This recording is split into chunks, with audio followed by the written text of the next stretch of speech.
Caught Offside with Andrew Gunling and JJ Devaney. Oh, yes! Caught Offside from the Upper West Side of Manhattan. Andrew Gunling and JJ Devaney back under one roof together again. What's up, brother? Reunited. And it feels so good. Does it? It does. Of course it does. I like it this way. It's been over 2 weeks since you and I have been in the presence of one another. That's too long. This is the way we should do the podcast, always. Of course, obviously. How was your time in Ireland and your Labor Day weekend? Everything good? Lovely. Absolutely lovely. Great to be home. But I'm back, refreshed, energized. A lot to discuss, Andrew. There really is. That's very true. We do have a lot to discuss. The UEFA Champions League draw, we're going to do quick stuff on that. That was several days ago now, but we haven't done a podcast since then, so worth at least getting some thoughts. Match day 4 in the Premier League gave us some interesting results that we obviously are going to talk about, and the U.S. men's national team. The squad is released, but more importantly than that, the manager position is starting to become one of relative interest to me, and I'm wondering if you're feeling that as well. So we'll get to all that. Red card, man of the match, of course, mailbag, all that good stuff. Should say that we are planning for all of you that have been so patient, waiting for your Help a Fan to be delivered to you. The plan is for that to happen on Thursday. And it's if you submitted a Help a Fan on iTunes as an iTunes review, not through email or Twitter, as an iTunes review, we promise we will deliver and we will give you the team that you have been waiting for. So keep your eyes open for that on our both of our podcast feeds. The Caught Offside. Well, no, just the Caught Offside feed. Just the Caught Offside feed. It will not feed. appear on the ESPN FC feed. Although some of you have left reviews on the FC feed, which I will have to kind of curate from there. Do those count? There must be a guy at ESPN FC who looks at that and is just like, what even is this? Because they don't know who we are or what we're doing here. They know now. They will know us by the trail of reviews. Oh, man. Hey, before we get into this, I did the most me thing yesterday that I thought I was excited to tell you about for you to make fun of me. Started sobbing in midday at midday with crippling self-doubt? No, even more me than that. I read a report. I check like websites around where I live, different newspaper periodicals, if you will, in the area that I live, and I saw there was a couple reports of bear sightings in northern Westchester. And I Amanda, get upstairs. No, the opposite. I said, you know what? Let's do this.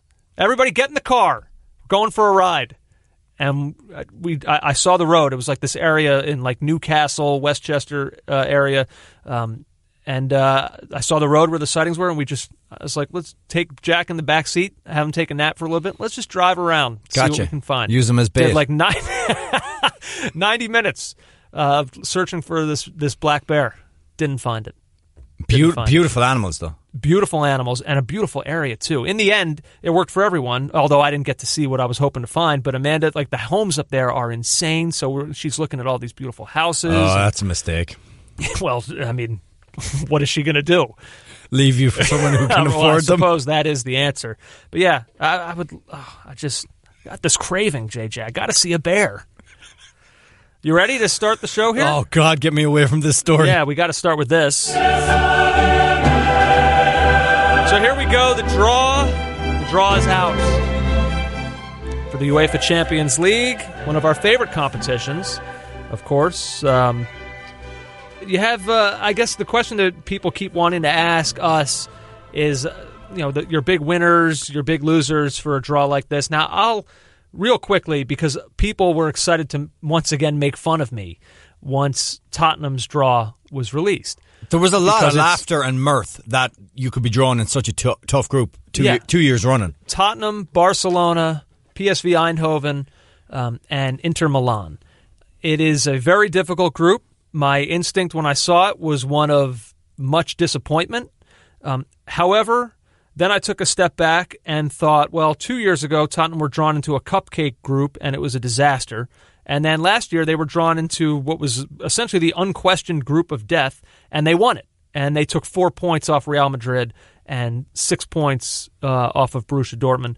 So I don't know. I have no idea. I don't expect them to beat Barcelona twice. I think maybe they can beat them at home, but I really, truly don't know. And anybody who wants to tell you that they know that it's a bad draw for Spurs or whoever, no one knows at this point how these things are going to shake out for any of these teams. It's I know it's our job to sit here and prognosticate, but this is one that I think is almost silly because you don't know at that stage who's going to be hurt, who's going to be in what kind of form. You don't know. There's only 3 or 4 games into most domestic seasons in Europe. And also, when Inter were drawn, everybody was like, oh, what a group for Spurs. But if you looked at Inter's start to the season, all right, they even had, you could argue they haven't had their full team out yet. Nangolan only made his debut at the weekend. They still have shipped a loss to Sassuolo. Spurs have lost to Watford. It's early. Look, my big winners were in just the eye test, because this is all you can really do right now. City, Bayern Munich, Real Madrid jump off the page. Atleti too, to a lesser extent. And actually, Ajax will fancy their chances of an extended run in the Champions League as potential group runners up to Bayern Munich. That's all I really took from that. Yeah, that may be somewhat difficult for Ajax with Benfica drawn into that group. But you're right. I'd certainly give they have a fighting Ajax chance of that number 2. Every bit the chance.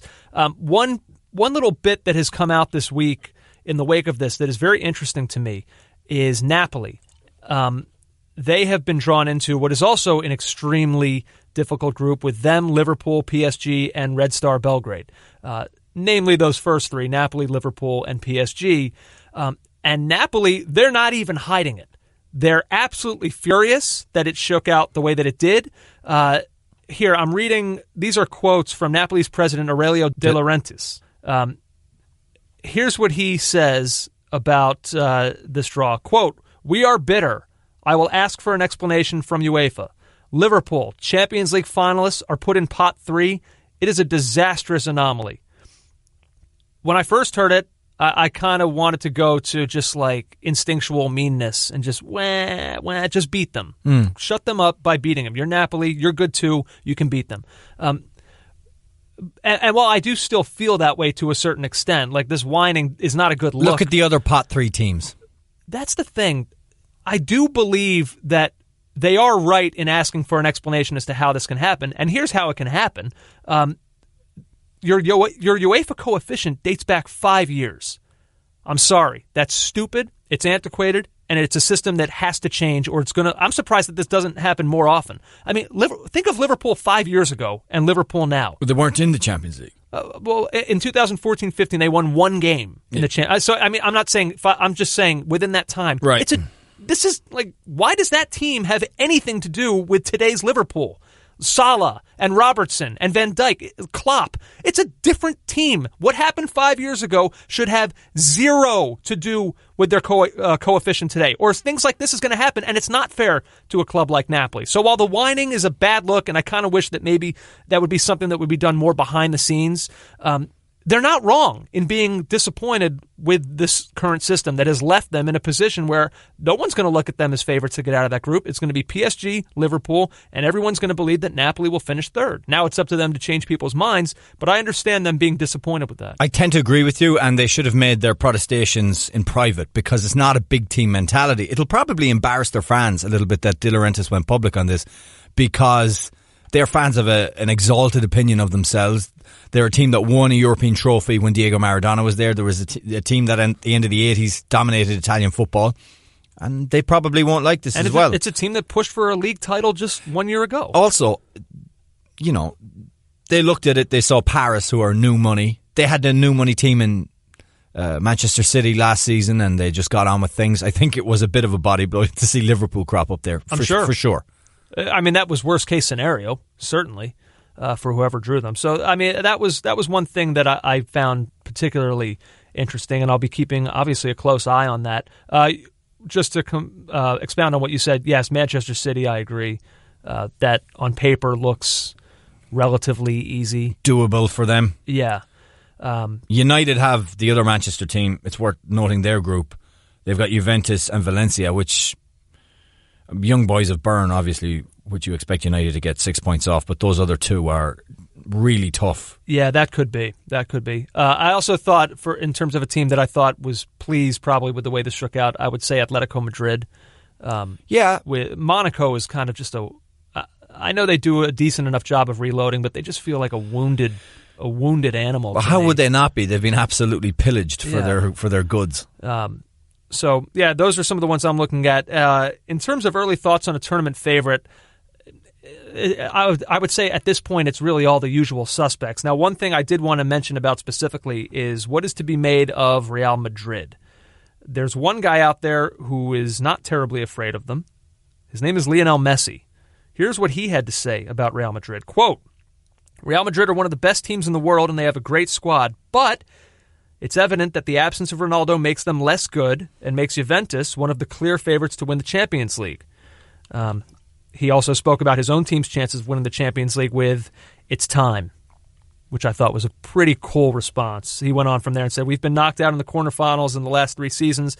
Last season's result in Rome hurt especially, but we have a spectacular squad and we can fight for it this season. What do you make of the Real Madrid comment from Messi saying that they are now less good with Ronaldo no longer a part of the squad? Is that offensive, or is that just the obvious statement of the century? Is it not true? In one sense, it's an obvious statement. In another sense, you can look at the bit part players who we've long wished to see take a full controlling part in this team. The Asensios, the Iscos, they're now going to be front and centre, and they're extremely good players in this side. The goal-scoring threat of Ronaldo is gone. But also, if you compare, he says it's time, you look at Barcelona, compare that Barcelona team to the team that won in 2015. It's significantly weakened too. There's no more Neymar. There's no more Iniesta. Well, yeah, but there is Coutinho, there's Arthur, who's looked... I mean, you're right, it's a different team. Yeah, I still look at Barcelona, and to me, they're every bit the legitimate favorite to win this thing. Sure, but as are Real Madrid. Real Madrid are in it too. City, Juventus have been knocking on the door for a long time, pre-Ronaldo.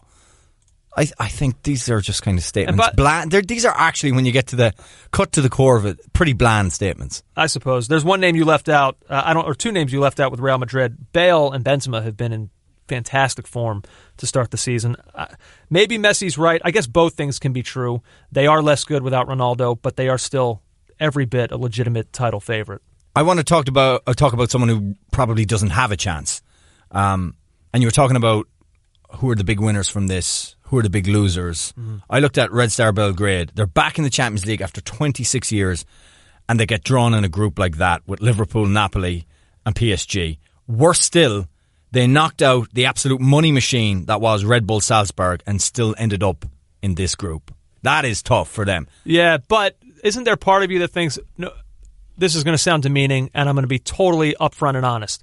I have not watched Red Star Belgrade play, so I can't sit here and tell you how good they are or what their chances would have been. But let me just, I guess, what do they say, stand on ceremony? Or is that the wrong use of that? Let me look at history here, recent history, and let me tell you. That is not the right use. Let's stand on ceremony and look at this. What group could they have been drawn in where you would have said, all right, I could see Red Star Belgrade going through? Group D. Liar. So if you don't believe that they're going to go through, almost regardless of which group they're in, isn't it at least kind of cool for their fans to welcome PSG and Liverpool and Napoli to their home ground? See, you talk about them like they're Vittoria Pilsen or Angie Mashkashkala or let me see. I'm not saying that they don't have a history, but Bursaspor. When was the last time Red Star Belgrade was in the Champions League? Well, funny you should mention it, Andrew. Red Star Belgrade won the European Cup, which was the old Champions League in 1991. Yeah. Would you believe this? That was the first European Cup final / Champions League final I ever watched on TV. I was 9 and I'd followed Marseille all the way to the final. And the final was on BBC. And it was billed to be this classic encounter between 2 attacking sides. Savicevic, Prosinecki, Waddle and Papan. And it was probably the worst final ever. 0-0. And this is the winning penalty. He scores!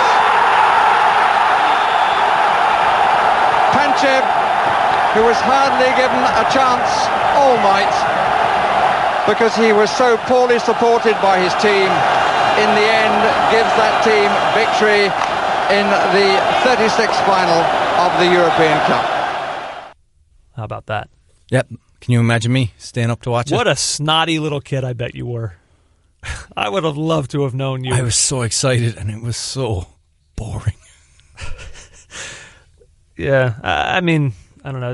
Now you're going to be a Red Star Belgrade fan? Well, not really, because the chances that Jordan Chachiri will be abused by the Red Star fans when he travels are 120%. So, no, I won't be. By the way, there was one other thing, kind of a peripheral thing that I wanted to mention here. Now that we're kind of talking about Barcelona and some of these other teams, and Lionel Messi in particular, the FIFA Player of the Year nominees were announced. Modric, Ronaldo, Salah. Lionel Messi was omitted from this list. Now, we received this direct message from Sherman Gardner on Twitter, good listener to the podcast. He said, Messi not only scored and assisted more than Salah, he won the double and the league with a 19-point lead over Real Madrid. Literally, the only thing Messi could have done more is win the UEFA Champions League. He has to win a treble to just be nominated. Lost in the quarters of the UEFA Champions League, and it means Messi didn't show up. Dragged an awful Argentinian side to the World Cup and got KO'd by the eventual winners, and he didn't show up. Yet somehow Salah, who's won absolutely nothing on the year, is there even after being outdone by Messi in every category. I did look up and check up on that, JJ. Within the voting period, here's how the statistics lay out. Messi scored 52 goals and had 21 assists. That's basically a direct contribution to 73 goals last season. That was the best anywhere by a decent margin. Ronaldo was next, 54 goals, 11 assists. Then Salah with 50 goals, 14 assists. Then Harry Kane with 52 goals and 5 assists. JJ, this is a crime against soccer humanity. Sherman Gardner is correct in everything that he says. And I think I'm now ready to jump onto your team here. And I think I'm done with all of these awards. I think they're stupid. I think this is... They don't work. Who wants to try and justify this to me, that Lionel Messi should not... I'm not saying he needed to win it. If you thought somebody else was more deserving, fine. I'm not saying those other 3 guys aren't also deserving. But, it's not like Messi had this off year. They won the double. That still has to mean something. I know the World Cup was considered a bit of a disappointment for him, but the fact that he dragged them there, like Sherman Gardner pointed out in his it was disappointment for Salah as well. And Ronaldo had one good game. Now, granted, it was a really good game. It was one of the best of anybody in the tournament. None of this works. I can't remember the point where I phased out, as I do on you regularly, but where I phased out of caring about this stuff. It doesn't work. I think it's dead to me. I think right here and now I'm saying that it's over and I've had it. I think after Michael Owen's Ballon d'Or, which was just the European Footballer of the Year, I think it was then I stopped caring.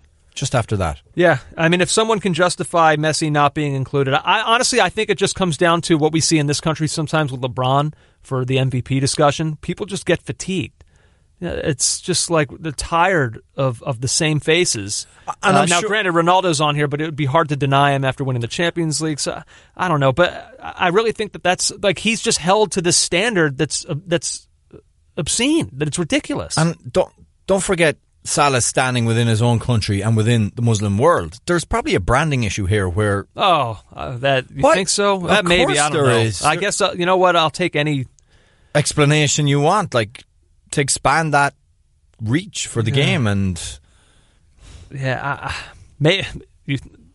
Boy, if that comes into play in these awards, then you know what, they're even more meaningless. Do you not think it does? I don't.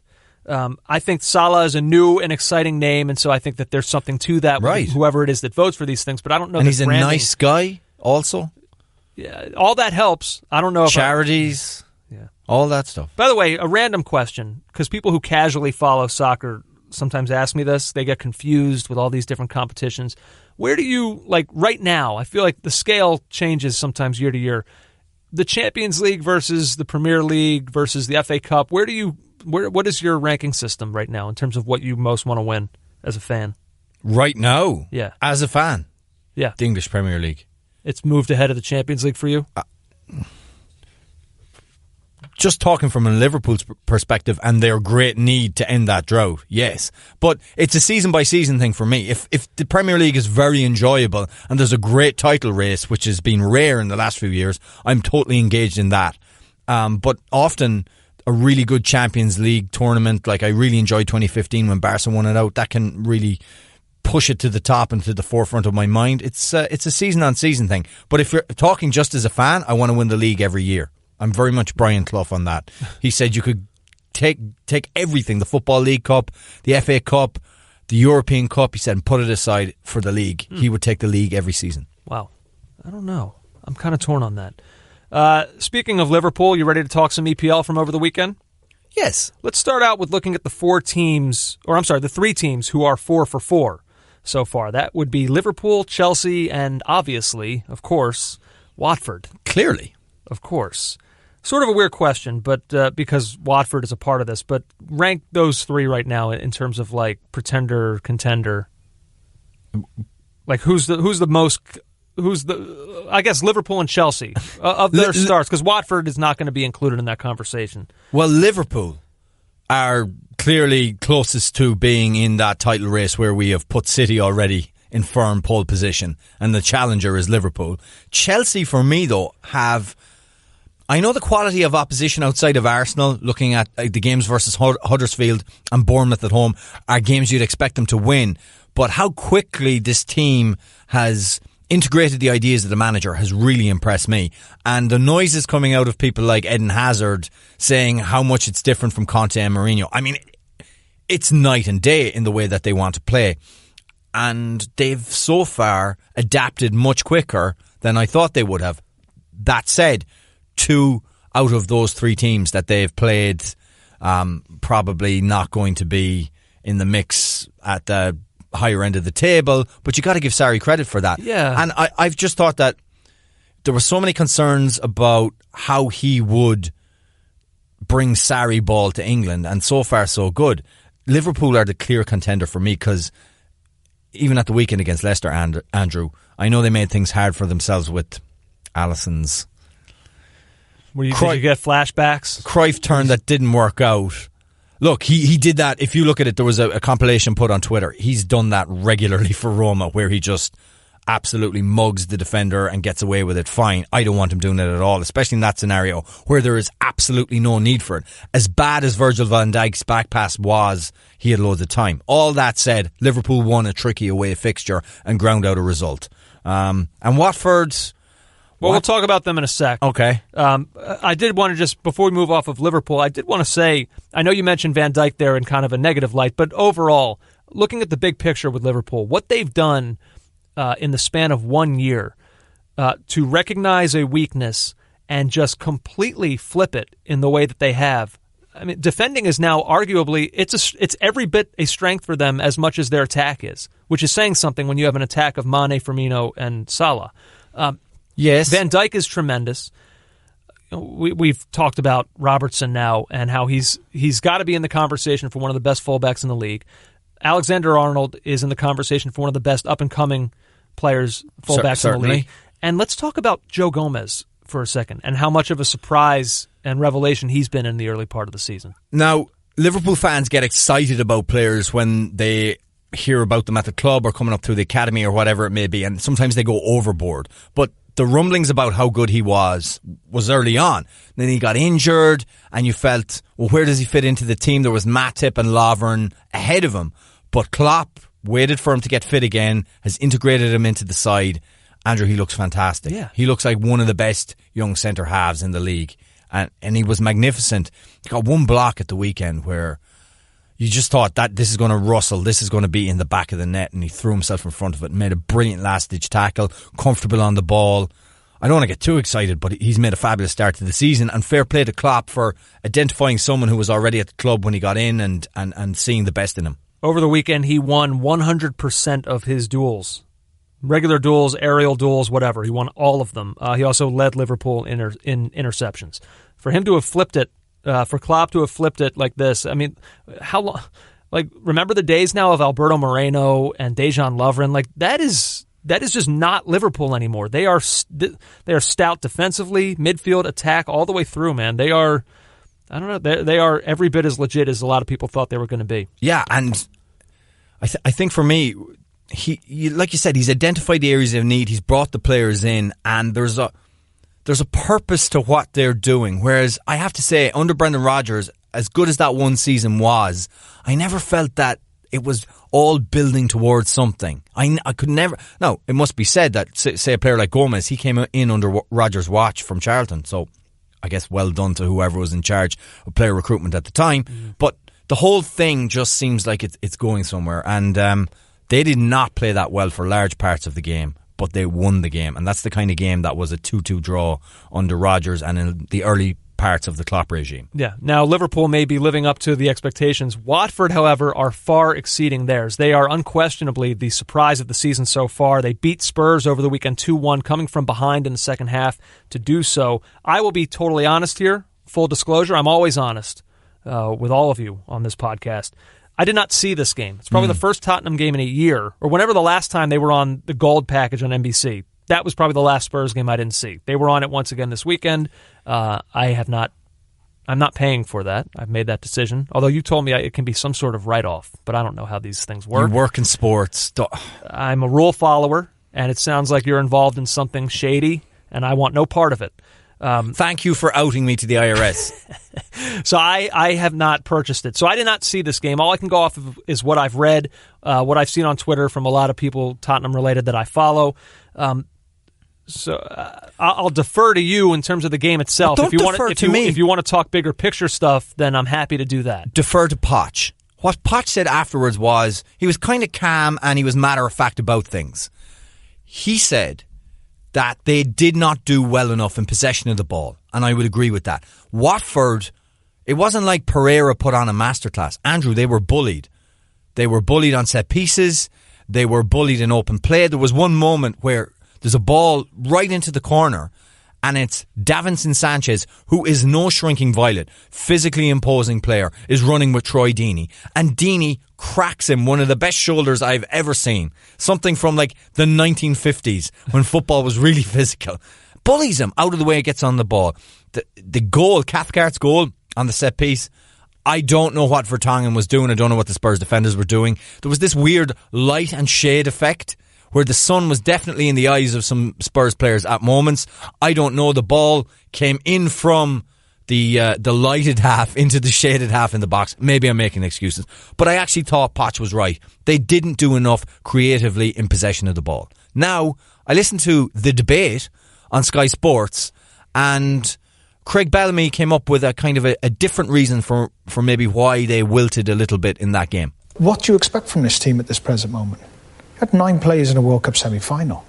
They've had no pre-season. They've gone straight into games. So we're looking at it saying, well, how dare you not be fit? They're not going to be They're not going to be on form at this present moment. I didn't think it was down to fitness. I don't know it's the mentality of the team. I'm looking at it. I'm watching them. I'm looking at this team. They've got Harry Kane's ain't not the same at the moment. Dele Alli's nowhere near it. Eriksen's nowhere near it.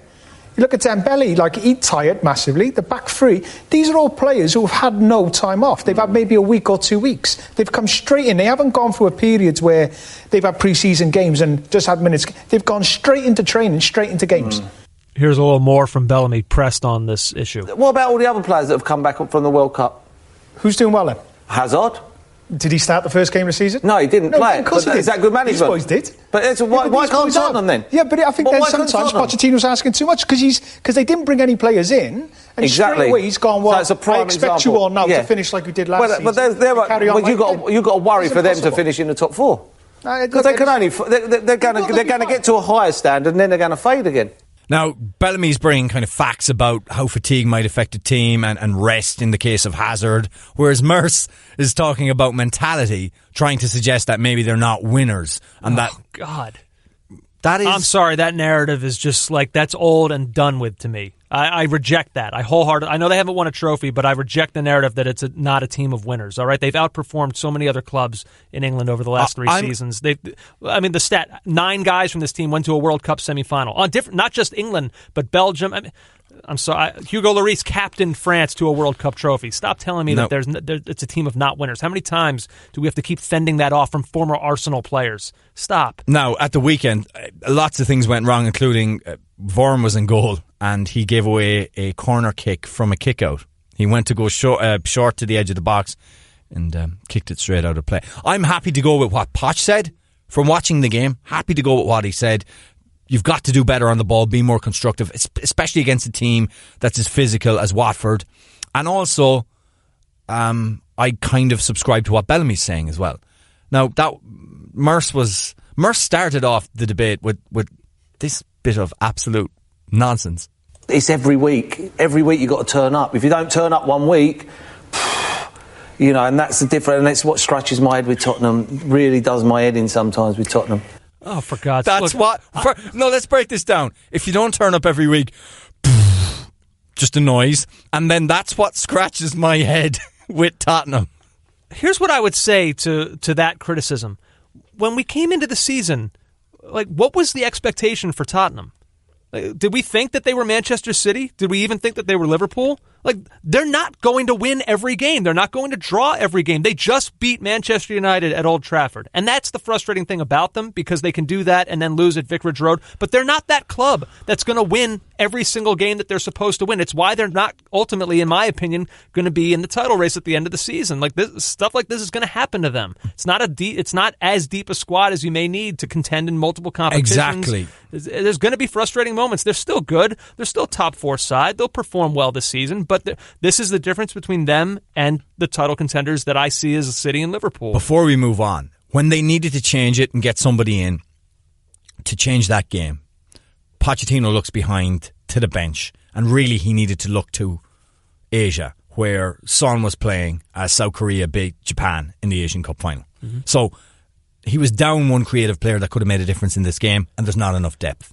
That's part of it. Yeah. By the way, that was quite... we talk about big wins over the weekend. Sons for South Korea. He now gets to... Because South Korea has a dispensation. Every male in that country, by the time they turn, 27, has to serve in the military for 21 months. Yes. But they allow sporting dispensations for athletes who win major trophies. Right. And this was considered one. South Korea's under-23 team at the Asian Games. And Son was allowed to take part in it. And they won in dramatic fashion in extra time against Japan. And that was pressure to the max. He didn't score in the final. They won 2-1. So he played well. I think he assisted. But he owes a little something, I think, to the guys that helped contribute to that and allowed Son to continue doing what he's doing for millions and millions of dollars. I was with my Korean sister-in-law during that game as she's following it in Ireland via text or via Twitter or whatever, and there was a hashtag Saving Private Son. And she was so pumped because the rivalry, or the, how should we put it, animus between the two countries, between Korea and Japan, is pretty strong going back to World War II. So it was like Ireland beating England. Wow. Us beating whoever. Yeah. A couple other games that I wanted to mention from over the weekend. Manchester City 2, Newcastle 1. The angle here that is of note to me is the one developing with Leroy Sané, who now cannot get into the squad for Manchester City, and they seem to be doing okay without him. Now, they did have the one slip up, but they went on and won this one against Newcastle. Does his benching now with City in any way, retroactively change your opinion of Germany not bringing him? Guardiola, not really. Guardiola said it was tactical. Well, he's going to say that. But hang on, because he's not Jose Mourinho. But wait, that might be true, as there really wasn't a similar alternative to Sané on the bench in that game. Nobody in his mould or style that could have replaced him, and you could say, oh, well, he's left him out because it's an attitude thing, and he's brought this guy in who could do the same thing. That didn't happen. Maybe. Do you know what was interesting? He didn't, during the open training that I was present at for Manchester City in New York, he didn't cut the most happy figure. Now, that was just body language, but, he could be just moody. But it wasn't impressive, his body language, certainly. Gabriel Jesus had this to say: "It's normal with this amazing squad. Today it was Sané, but in the future it's going to be me or other players too. I'm going to work hard to avoid that from happening to me, though," which suggests that maybe this is a training issue and that he hasn't been up to speed, and so Guardiola has the luxury of playing Mahrez and Sterling in positions that maybe he would play in. It's just interesting to me that a guy who just came off a season where he was the young player of the season in the Premier League, and now he can't get in. He can't get in this squad. A young player of such promise. This situation feels to me like Pep Guardiola is handling it the way a manager is supposed to. I don't know how much different whatever's happening between Guardiola and Sané is compared to what's happening with Jose Mourinho and Paul Pogba. But Jose Mourinho wants to make a big show of it and make Pogba into a scapegoat. Pep Guardiola is refusing to do that, which I think is the right way to go about it and a way to really keep your players' respect. Because Sané will get back into the squad. Someone's going to get hurt, someone's form is going to drop, and Guardiola's going to need him at some point, and ideally, he'll be fresh now when he's called upon. What would be interesting would have been to see if this was the Manchester Derby. Is he doing this? I think so. I really believe that. I think that I think he's nipping a problem in the early season in the bud when he can. He's getting on top of this thing. If it's an attitude issue, he knows I'd like to win with Leroy Sané because he's a great young player, but I can win without him too. I think Pep truly believes that, and I believe that. So if Sané's not on board, Pep will just say, all right, well, we'll do it. We'll do it without you. By the way, one other note on this. This stat courtesy of Garth Crooks. For all the Raheem Sterling haters out there, JJ, since the start of last season, only Mohamed Salah and Harry Kane have played a direct role in more goals than Raheem Sterling, who has 20 goals and 11 assists. It's not shocking to me. Great player, man. Fantastic. Yep. And he took his goal superbly well. Couple more here. Arsenal and Cardiff City. Wasn't easy for Arsenal, but they do come away with a win, 3-2. Fairly dramatic one. We always say that a sign of a good team is being able to get 3 points even when you're not at your best. We talked about that with Liverpool a couple weeks ago. With that in mind, do you think Arsenal fans are feeling that way right now about this win? Indulge me here. Yeah. Yes and no. Okay. Yes, because considering recent visits to South Wales, to Swansea last season, they managed to grind out a win this time. They haven't always done that in the past. Yes, because Emery got Lacazette and Aubameyang into the same team and they linked up really well at times, particularly on, was it Aubameyang's goal, I think? And maybe Emery will give Torreira the nod to start from now on too. He assisted on the winner for Lacazette, which was just a super finish. And then no, because the defending on both Cardiff goals was suspect, and this is a highly limited Cardiff side. Yeah. And no, because the style of play is beyond Petr Cech, as Raith Al-Samari put it in the Daily Mail. You're going to love this line. Of all the mad moments in this weird and brilliant match, the craziest came just 30 seconds in. Petr Cech had almost made an Alisson of himself, and Unai Emery responded by clapping his approval and calling for more. In the circumstances, it was like encouraging a reluctant old dog to repeatedly run across the motorway during rush hour.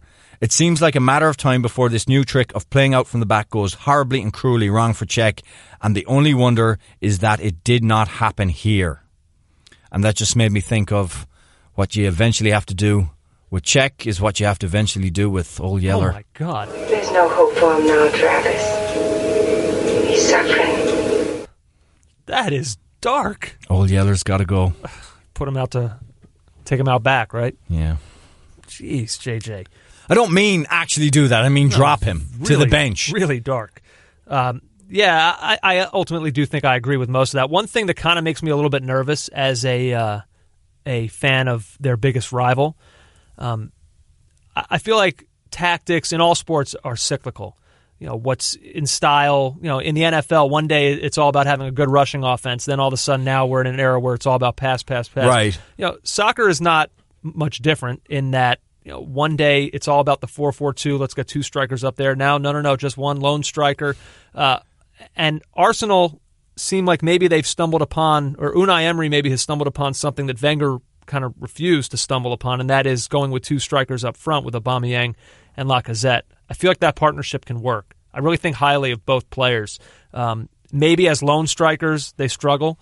Aubameyang got off to kind of a slow start, but with Lacazette there to maybe take some pressure off him, and vice versa.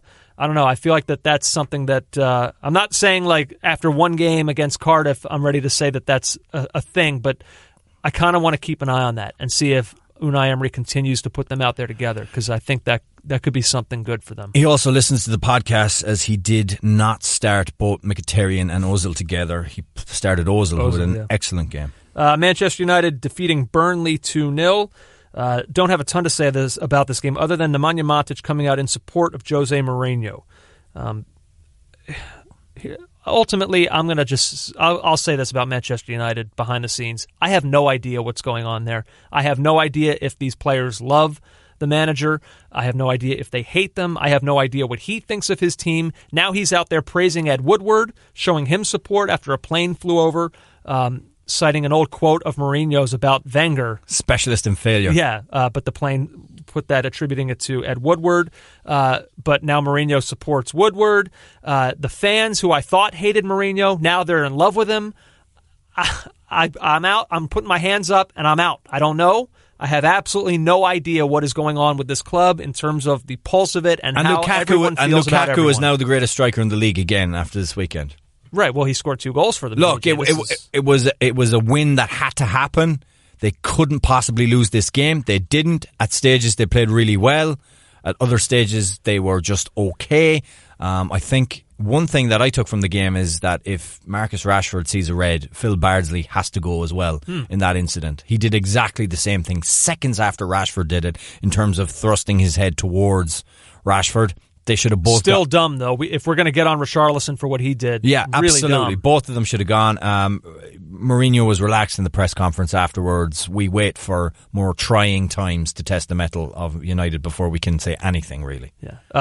Before we're going to take a quick break, come back. We got a lot on the U.S. men's national team. Before that, though, we have a new feature to the show that we kind of teased a couple weeks ago because we're still highly in tune with what's happening with Stevie G and Frankie L, as I call him. So we now present to you Lampard Gerrard Watch. Lampard and Gerrard, we're keeping an eye on you. You had a lot that you wanted. What is that face? What the hell was that? Yeah. It's the same guy who did our Boy Wonder Watch. Good Lord. Oh, you hate it? Yeah, Gerrard and Lampard Watch. They've both taken the foray very quickly after hanging up their boots into top-level management, and so we're going to try and check in with them every now and again. Mm-hmm. So, not to detract from Super Frankie Lampard's derby and a superb late win over Hull at the weekend, but this week's Gerrard Lampard Watch is mainly about Steven Gerrard, who made his debut in an Old Firm game as Rangers manager, and this was his first defeat as Rangers manager because this happened.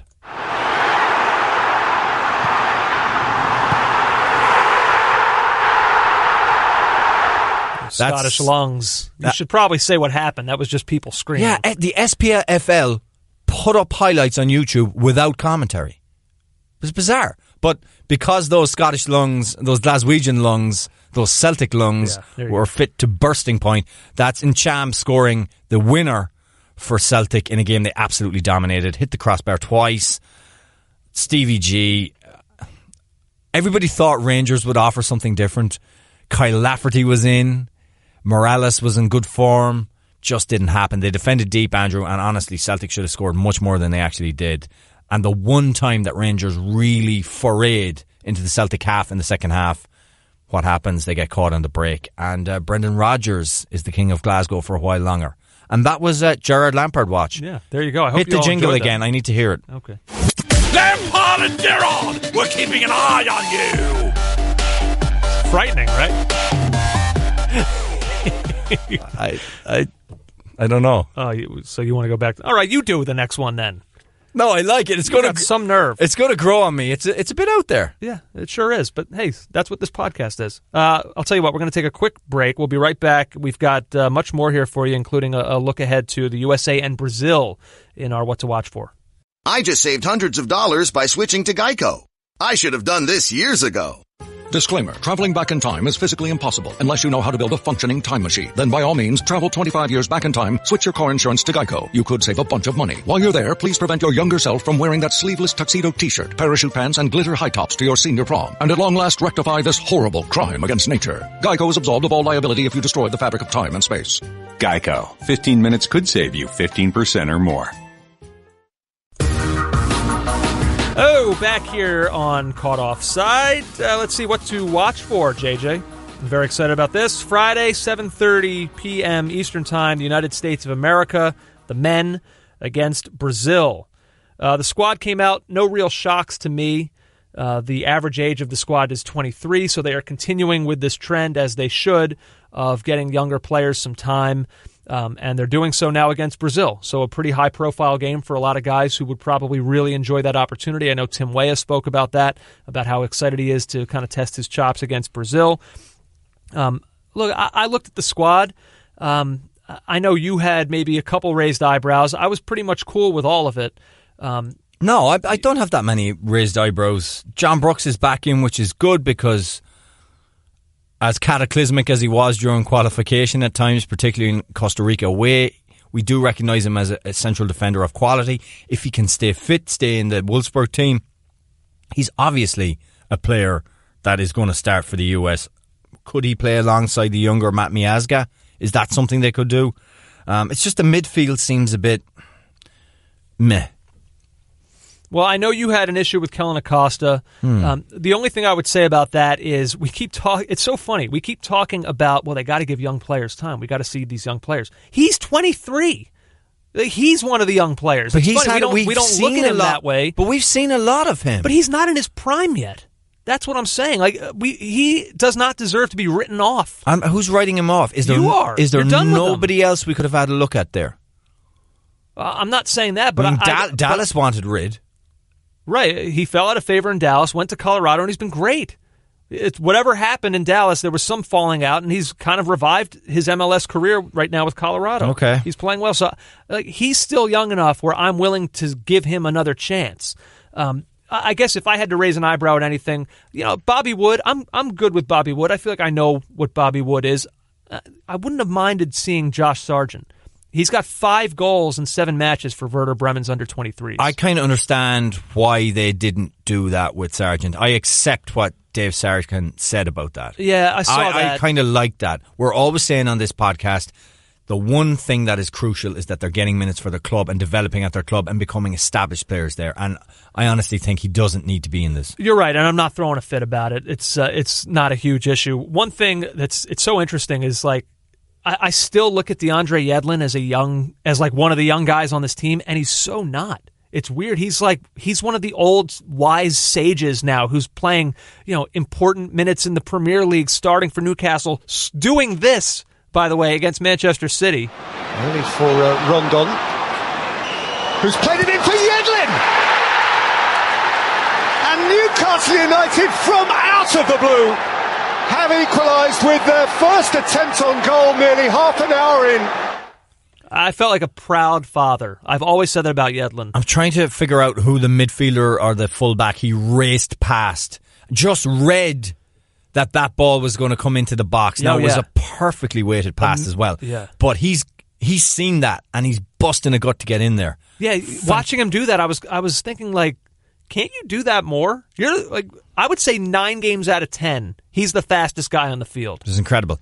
And also considering 2 weeks ago, I thought he was going to miss part of the season, a large part of the season. Remember the first game against Spurs, and we're like, oh, well, that's Yedlin done. Yeah, so and he's come back, and he had ups and downs last week, but scoring against City, JJ. Dude, he's a veteran now. Well, that's it, and he talked about now being that guy who's mentoring young players. As a guy that's been here for a bit, it's my job and some of the other, quote-unquote veterans guys' jobs to counsel them and, if they need help with anything, help them out and, just help make it as comfortable as possible for them. I don't have a ton more to say about the players for this squad in this game against Brazil. One thing I did want to mention, though, is the managerial situation for the U.S. And I need your help with it because I'm trying to decide whether or not this is a thing that really matters. And by that, I mean Juan Carlos Osorio took a job with Paraguay. He was viewed by many, whether it was ever a real thing or not, he was viewed by a lot of pundits as a potential favorite managerial candidate for the U.S. That's now, crossed that off the list. It's obviously not happening. A couple things here.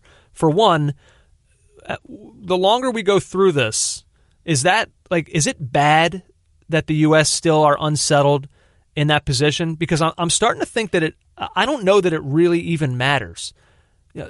Ernie Stewart is ultimately the one who's going to be deciding the style of play, right? And he's deciding personnel. So I wonder how much that's going to be the reality of things when they do appoint a manager. Well, he's probably going to appoint a manager who will be willing to comply with what he wants. Not comply. I think that's too strong. I think he has a mold in mind of a type of manager that plays a certain way or has exhibited that in his past resume. That okay, he plays this certain way. That's the kind of guy I want to get. But I don't think day to day game to game Ernie Stewart's going to have that much of a say. I would hope not. You've got to give the reins to the manager and let him manage as he sees fit.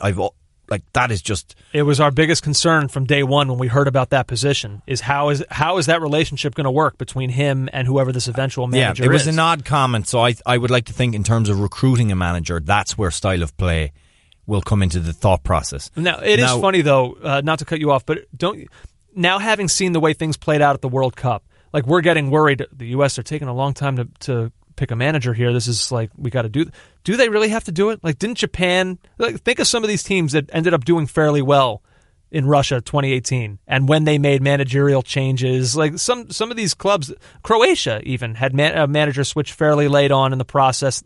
They were unbelievable.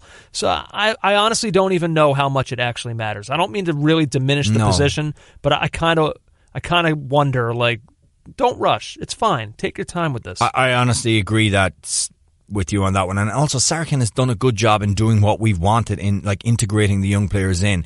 Whatever manager takes over from him, or assuming Dave Sarkin doesn't get the job himself. That was my next question for you. Well, I don't think he will.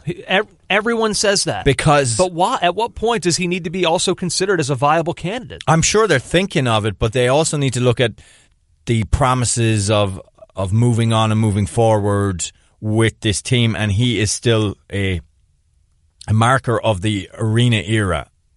And it's the way that will play with the fans will not be great, even though most fans would tell you they're happy in terms of this interim job that he's done. But they don't see him beyond that. Now, what I would say is it doesn't have to be a big name. It doesn't have to be a European name. It needs to be a guy who has his finger on the pulse of players both in Europe and MLS and has an idea how this team can qualify, get out of the group and be better. That's what it needs to be. And when we were hearing about David Moyes 2 weeks ago and things like that, I think that was something that was being leaked from David Moyes' camp. That's what I would say. I would think so. But I know Jeff Carlisle, whenever we ask him, he comes on the show all the time and beats the drum for Tata Martino. You talk about a guy who knows what we've got domestically. He's managing right now the best team in MLS with Atlanta United FC. He knows the international game because of his time with Argentina, and he succeeded in Europe with Barcelona. He kind of ticks every box that you just mentioned. Why would he want to step away from the situation in Atlanta when the job is not his job? Look, the Blanks are going to look after him there, but Arthur Blank will want him to have won something before he really is considered for the next job. Their favorite. I mean, that may happen a couple months from now. Well, okay, and if it does, very well. But I mean, look, the U.S., if he believes that, like I just said, he was managing Lionel Messi not so long ago at Argentina and Barcelona. Like, his aspirations may be higher. No offense, it may be higher than Atlanta United FC, and the U.S. could be a stepping stone. But he may back to whatever he wants, or just to get back in the international game. More high profile than MLS. Correct. It's probably more high profile, but he seems like a guy who likes the day-to-day management of molding and building a team. He will not have that as an international manager. Let's see. That's Friday at 7:30, United States and Brazil. Next Tuesday, 10 o'clock. Or no, Friday also, 10 o'clock, Mexico and Uruguay. And then next Tuesday at 8:30, the United States and Mexico in a friendly. Even though those games are never really friendly, but still. It's not a friendly. Real quick here, JJ, the UEFA Nations League gets underway. I'm going to be totally honest. I read twice, once on Sky Sports and once at ESPN FC, about what this is, and I still don't feel comfortable enough in my grasp of it to come on a podcast and explain it to all of our listeners. So I cede the floor to you. I don't even fully understand it, but I read an explainer by Ed Leahy, who's a sports journalist for RTE, as it pertains to Ireland, which could help. So this is what he's come up with. The inaugural UEFA Nations League finally gets going this week, and Ireland opened their campaign of sorts with an away trip to Cardiff on Thursday night. Martin O'Neill's side have been placed in League B, the second tier of the competition, a group of 12 teams, those deemed the 13th to 24th strongest sides by UEFA. The 12 League B sides have since been split into 4 groups of 3, and from there each team will play their fellow group mates both home and away. As a result, Ireland follow up their away trip to Wales with back-to-back home fixtures against Ryan Giggs' side and Denmark next month, the Danes making up the trio that sit in Group 4 of League B. And then there's other teams like Northern Ireland, Slovakia, Sweden, Ukraine, Bosnia, Herzegovina, Czech Republic, Turkey, Austria and Russia make up the remaining 9 sides in League B. Right then, this 3-team mini-league needs some incentive to go out and win their games. Otherwise, the aim of the Nations League to get rid of pointless international friendlies would serve little purpose. The group winner will be promoted to League A, which has Spain and England, blah, blah, blah, joining the current top 12 sides in Europe for the next edition of the competition, while naturally the third place side will drop into League C next time round, promotion relegation. An overall Nations League champion has also been crowned at the end of this process, and as a result, the 4 group winners in League A will play off in the summer of 2019 for that particular honour. That doesn't concern Ireland. The real incentive is that the Nations League offers an alternative path to secure a place at Euro 2020, a second chance saloon, if you like. By securing top spot in your mini group, you automatically advance to a playoff series that is penciled in for March 2020, where the last 4 places at the summer showpiece will be handed out. That, I guess, is the key part here. For anybody trying to figure out why they should care about this, that's really the number one reason I can give you. Winning this thing, I don't know what kind of prestige that comes with. Probably nothing. It feels like a similar prestige to Tottenham winning the International Champions Cup. It's more important than that. Is it? Oh, you've decided that. Yes. But the playoff spots for European Championships in 2020 is interesting. What's really interesting is whether or not this rule will apply for the next time they do this UEFA Nations League, which is in the lead up to the 2022 World Cup. Will the qualifying be similar? That's kind of what I'm more curious about. Yeah, because ordinarily in a qualifying cycle, the opening games for qualification will be this weekend. Right. So they've kind of replaced those games with these games, which are essentially friendlies but with a bit of juice. And they've condensed the qualifying period. Yes, which will start in March 2019. Which I'm kind of okay with. I think that's all right. Some of the big games, I guess, to keep your eyes open for. Thursday, 2:45, Germany and France. For you, Thursday at 2:45, Wales and Ireland, as you mentioned. Saturday, 2:45, England and Spain. And Sunday at 2:45, France and the Netherlands, who somehow are still one of the top 12 teams in Europe. The Netherlands. Let's see, JJ. Mailbag, we're going to blow that out, and we're going to do that as a part of our Help a Fan podcast coming up later this week. All right? So don't worry, everybody out there who's got mail for us. We will get to them, I promise. We continue now. Red card. Can I go first here? You may. Nice and quick. I've done this before. I'm going to do it again. Toronto FC. JJ, after they beat Montreal, I started to think that maybe a derby win like that could be the catalyst. But nope.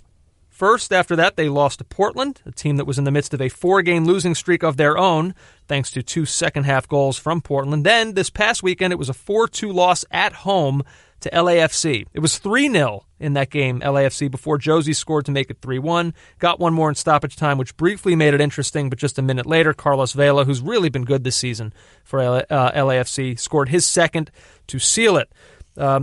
This one was a bit unfortunate if you're Toronto. They got off 21 shots in this game, including 8 from Giovinco alone, including one that hit off the post, another one, a bicycle kick that forced a great save.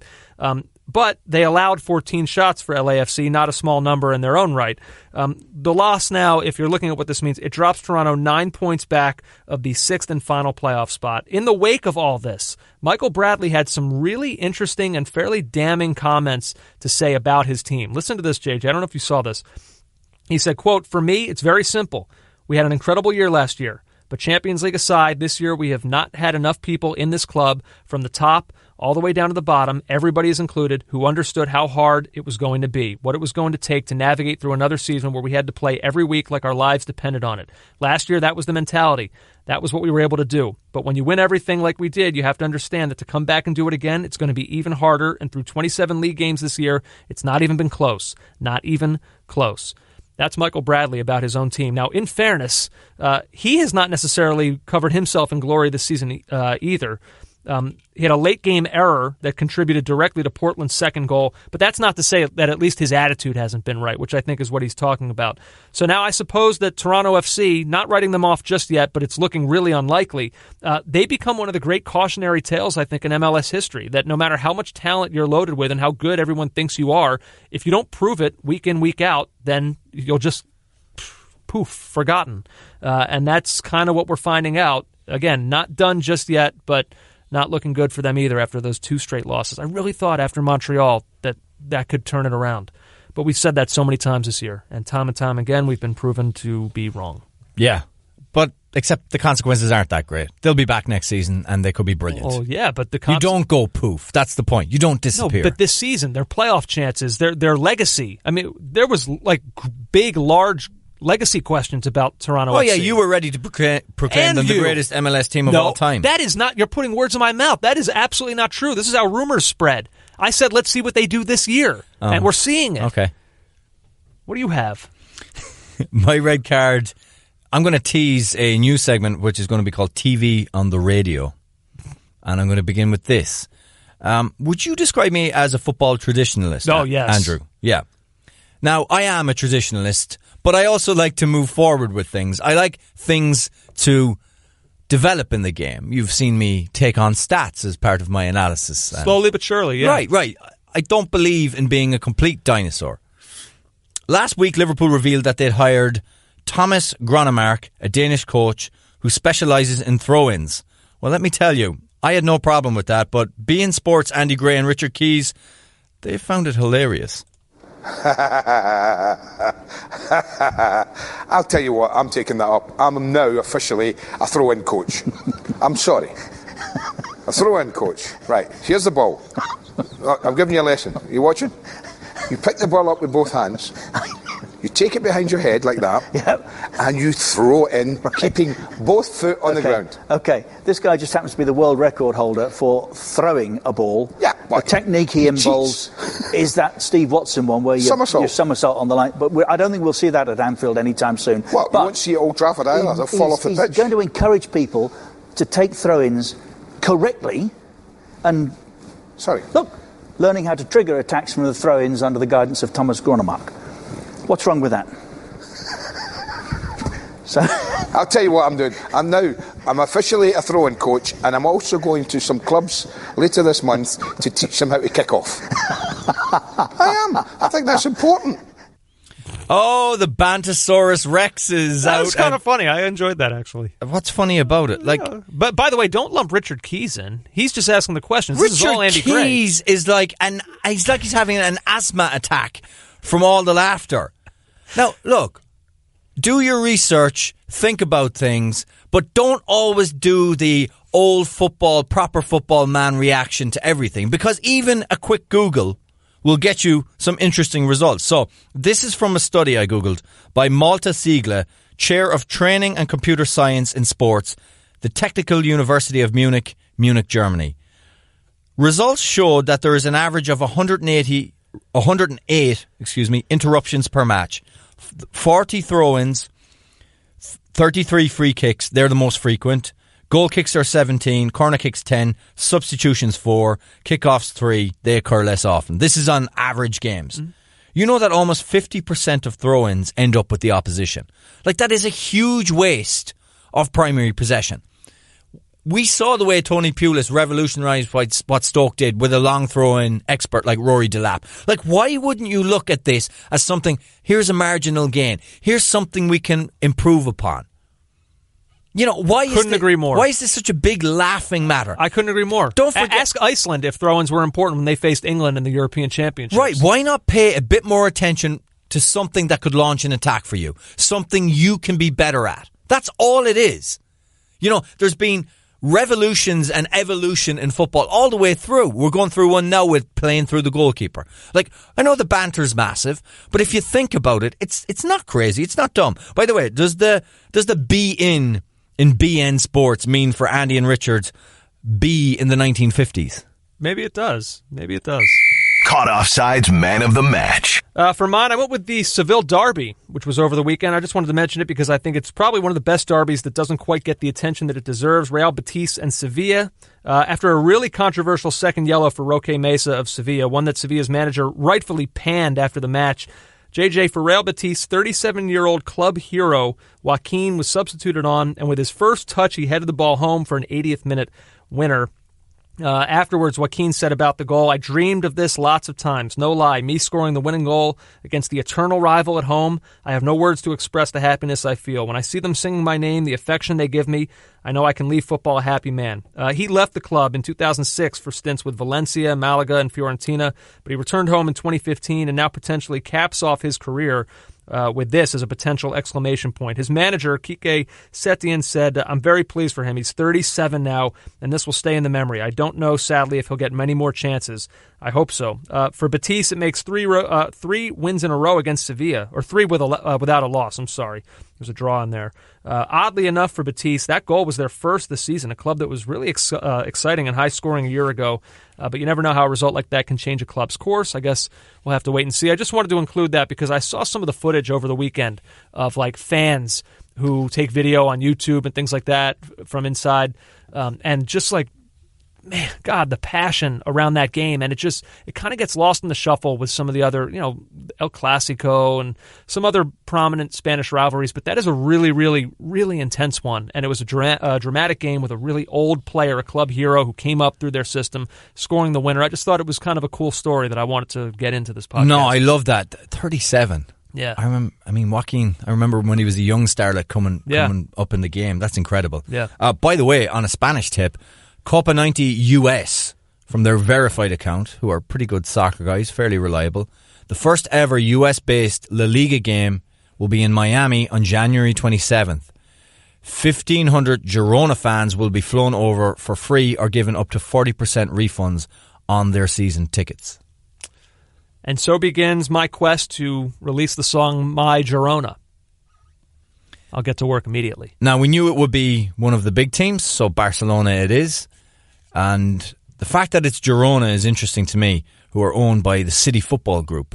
So, in a football group that wants a global reach, it's not shocking that Girona would be picked for this. They would seem like they would be amenable to that. If it's true, and I trust Copa 90 as well. I haven't seen that yet. Obviously, being an ESPN podcast, we use ESPN FC as our gauge.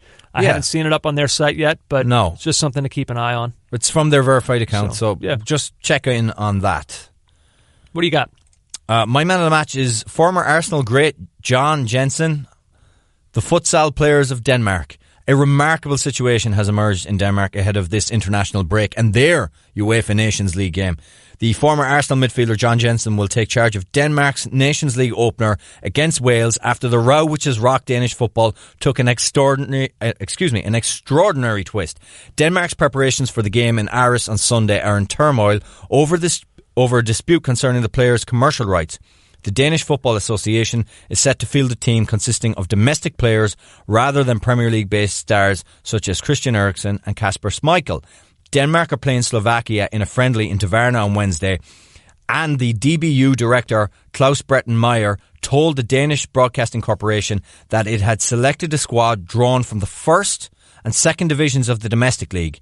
It has also been reported in Denmark that members of the national futsal squad will feature in the squad. God.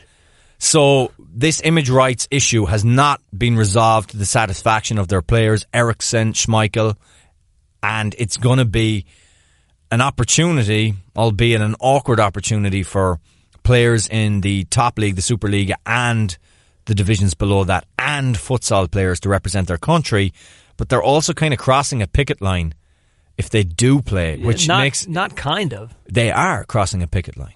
One day, we hear so much about image rights and like... That was from the Associated Press. Yeah, we hear so much about image rights in Europe and all the controversy it causes with tax issues in Spain and now this with Denmark.